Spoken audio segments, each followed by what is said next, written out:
हजरत पीर साईं रोज़े धणी रज़ी अल्लाह ताला अन्हु जंहिं सॼी ज़िंदगी मुबारक मुस्तफ़ा करीम जे सुन्नत जे जियारण में गुज़ारी उन टाइम ते बिदअतूं आम जाम थी वयूं हुयूं।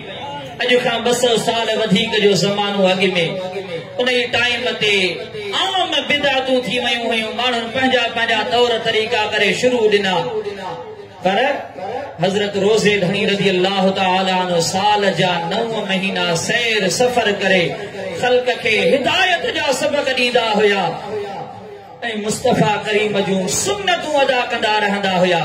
हिकिड़ो टाइम अहिड़ो थियो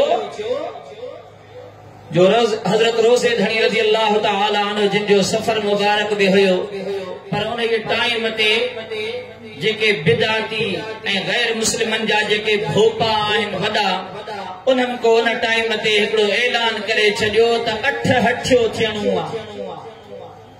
सम्झो था, 8 हठियो को ख़तरनाक को ॾींहुं थियणो आहे या ख़तरनाक का हालत थियणी आहे, जंहिंखे 8 हठे जो नालो ॾींदा हुया। त उन्हनि भोपनि ॿुधायो त वॾो को नुक़सान थियणो आहे, 8 हठियो थियणो आहे। अहिड़ी जो ॻाल्हि कई वई। हज़रत रोज़े धणी रज़ी अल्लाह ताला अन्हु जो जेको सफ़र मुबारक हुयो, पाण फरमायो त इंशा अल्लाह अल्लाह जे फज़ल करम सां कुझु बि कोन थींदो। उन ॾींहुं छा थियो? हज़रत रोज़े धणी रज़ी अल्लाह ताला अन्हु सफ़र में जो हुया, सुबुह जो फजर जी नमाज़ पढ़ी करे जीअं अची वेठा, कुछ देर गुज़री, हिकिड़े पासे खां हिकिड़ा माण्हू अचनि पिया। वॾो टोलो आयो, अची करे हज़रत रोज़े धणीअ जे हथ ते हथ रखी करे बैअत करे उन अची करे हज़रत रोज़े धणीअ खां ज़िक्र वरितो आहे।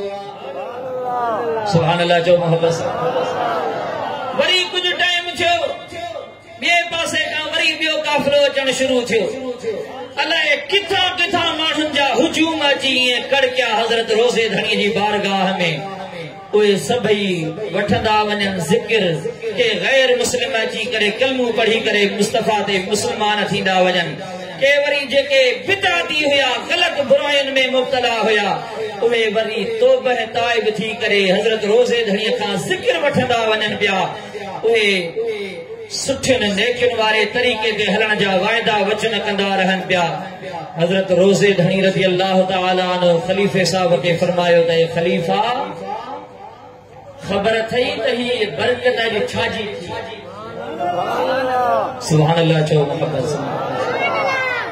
ख़लीफ़े अर्ज़ कयो त क़िबला अल्लाह तो ॼाणे, मूंखे ख़बर कान्हे का।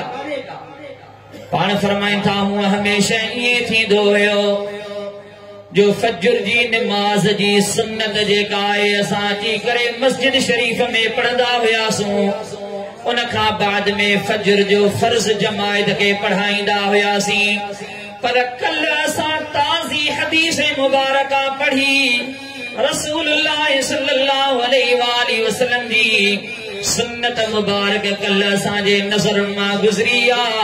हबीब करीम जी आदत मुबारका छा हूंदी हुई जो पाण करीम सल्लल्लाहु अलैहि वसल्लम जिन फजर जी सुन्नत घर पढ़ी ईंदा हुया। उन खां बाद में सहाबा इकराम खे अची करे फजर जो फर्ज़ पढ़ाईंदा हुया। अॼु असां उहा रसूलुल्लाह जी सुन्नत अदा कई आहे। फजर असां हवेली ॾे पढ़ी आयासीं। हरम पाक हज़रत रोज़े धणीअ जा सफ़र में बि उहे गॾु हूंदा हुया। पाण फरमायूं त फजर जी सुन्नत हवेलीअ में पढ़ी आयासीं। उन खां बाद में फर्ज़ अची करे असांजो जमायत खे पढ़ायो आहे। हीअ त मुस्तफ़ा करीम जी हिकिड़ी सुन्नत जी एॾी बरकत आहे जो हज़ारनि जे तादाद में माण्हू अची करे तरीक़े में दाख़िल थिया आहिनि। इहा सभु जेकॾहिं फैज़ ऐं महिरबानी आहे त रसूलुल्लाह जे सुन्नत जे अदायगीअ जी।